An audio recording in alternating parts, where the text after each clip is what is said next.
अस्सलाम वालेकुम स्टूडेंट्स, हम पढ़ रहे हैं ऑपरेटिंग सिस्टम। आज जो हमारा टॉपिक है वो है डेडलॉक्स चैप्टर 6।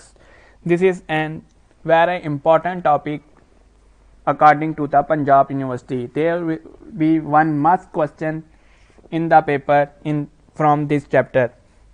सबसे पहले डेडलॉक होते गए।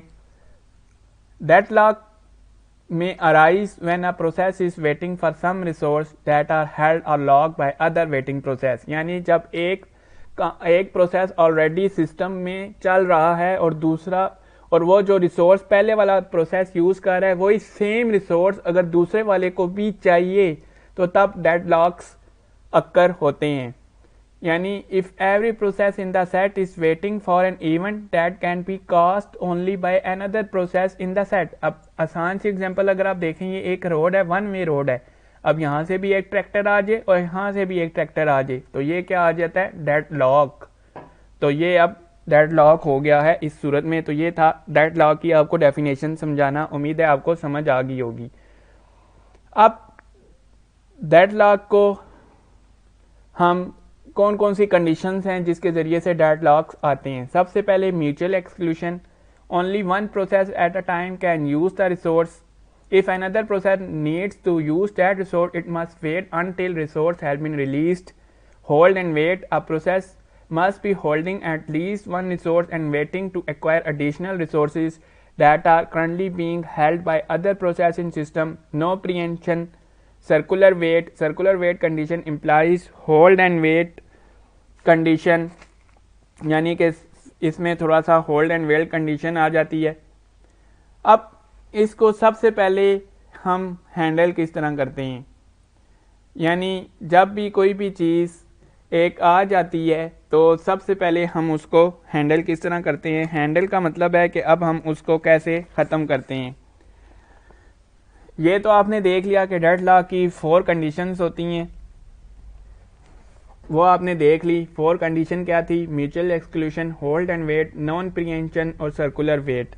अब हमारे पास है resource allocation graph. Resource allocation graph basically होता क्या है? रिसोर्स एलोकेशन ग्राफ में ये होता है कि हम डेडलॉक को ग्राफिकली डिज़ाइन कर देते हैं। ग्राफ में 2 डिफरेंट टाइप्स ऑफ नोड्स होते हैं, ये जिस तरह आपको दिखा रहे हैं हम, ये एक नोड, ये दूसरा node. The graph has 2 different types of node, process node and resource node. ये प्रोसेस का नोड है और ये रिसोर्स का नोड है। Process are represented by circles. Process को हम सर्कल से रिप्रेजेंट करते हैं और रिसोर्स को हम रेक्टेंगल से शो करते हैं, जैसा कि आप इधर फिगर में देख रहे हैं। There is a dot in the resource node rectangle. For example, if there are 2 identical printers, the printer resource will have 2 dots. The edges among node represent resource allocation and request।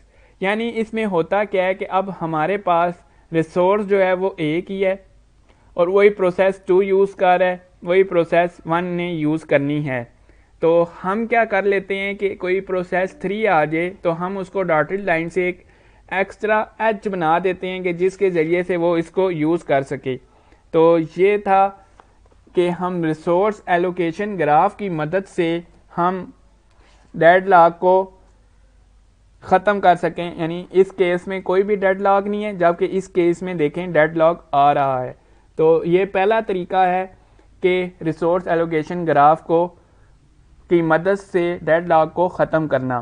तो ये था आज का हमारा topic कि deadlocks क्या होते हैं, डेडलॉक कैसे आते हैं, कौन सी 4 कंडीशंस हैं जो कि मेट हों तो डेडलॉक अक्कर होता है। और आज हमने उसका पहला सलूशन देखा, वो था रिसोर्स एलोकेशन ग्राफ के ज़रिए कि हम उसको एक एक्स्ट्रा एच दे दें जिसके ज़रिए से हम उस डेडलॉक से बचा जा सकता है।